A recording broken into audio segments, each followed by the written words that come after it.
Welcome to Democracy Now!, democracynow.org, the War and Peace Report. I'm Amy Goodman. We're broadcasting from Paris, France.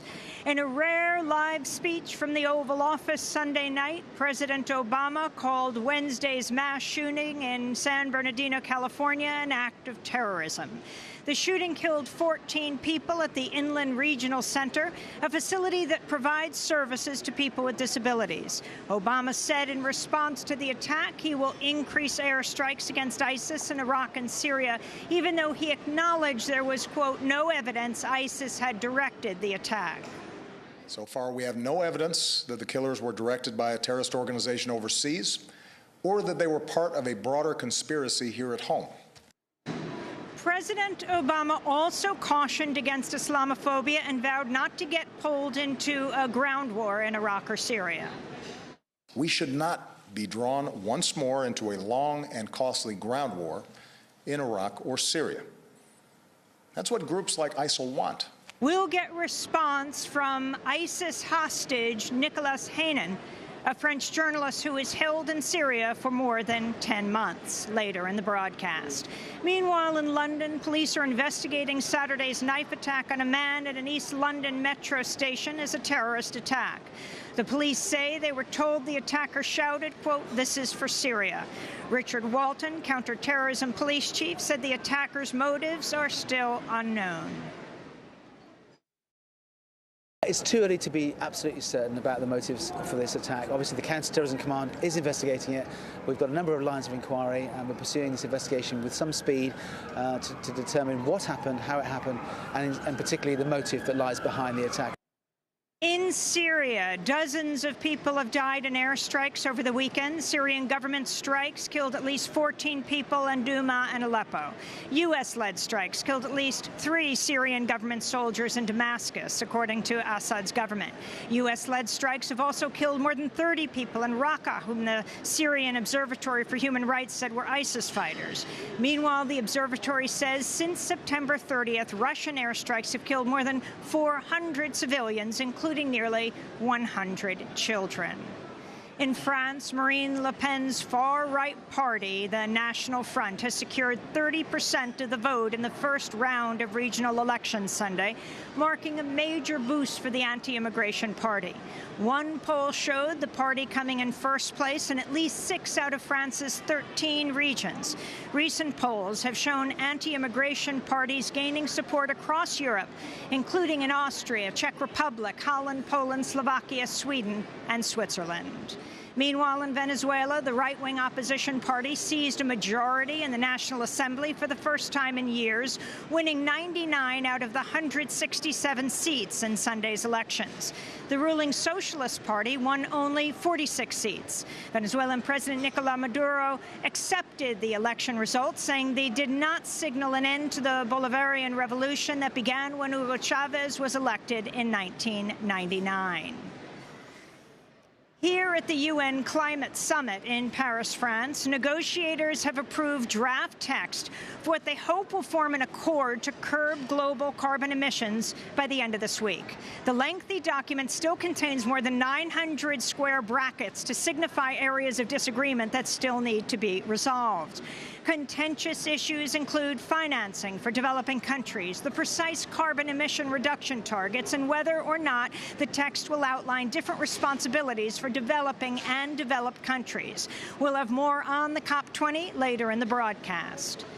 10,000 people marched in the Belgian city of Ostend Sunday, calling for an ambitious accord at the UN Climate Summit. Hundreds more people marched Saturday in the eastern suburbs of Paris. Protests are still banned in downtown Paris and the area surrounding the UN Climate Summit itself here in Le Bourget.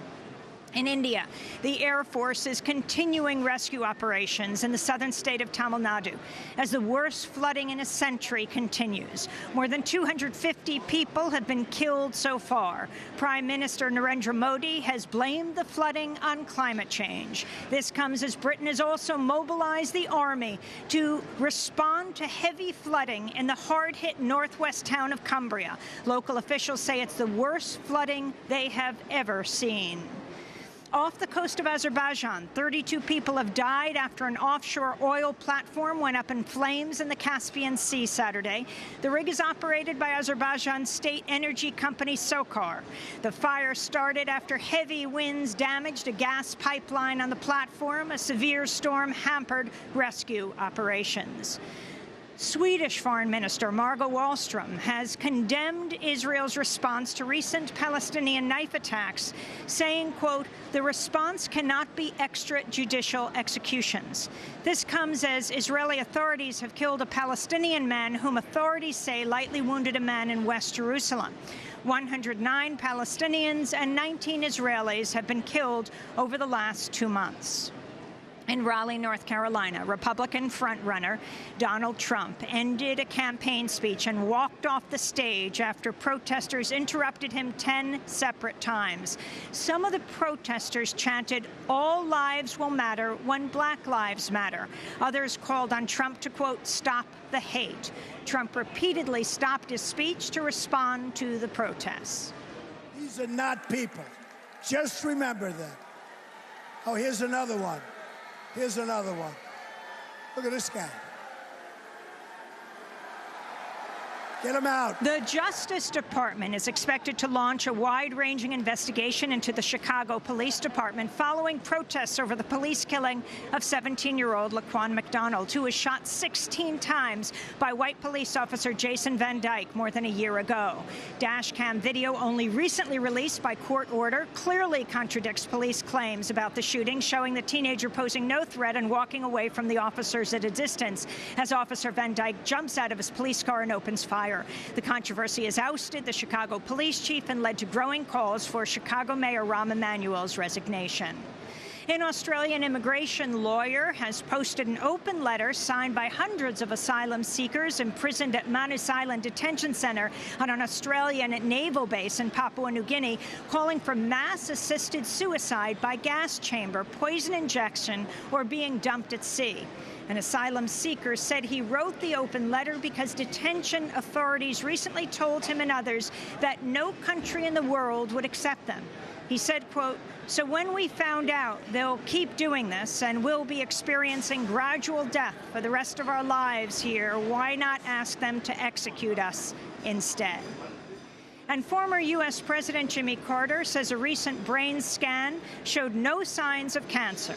The 91-year-old Carter has been undergoing treatment for liver cancer that had spread to his brain. He revealed his cancer-free scan just before teaching Sunday school class at a Baptist church in his hometown of Plains, Georgia. They didn't find any cancer at all, so I have good news. So a lot of people prayed for me, and I appreciate that. So that's what we've been doing, but I wanted to tell you the good news, because that happened this week. And those are some of the headlines. This is Democracy Now!, democracynow.org, The War and Peace Report. I'm Amy Goodman. We are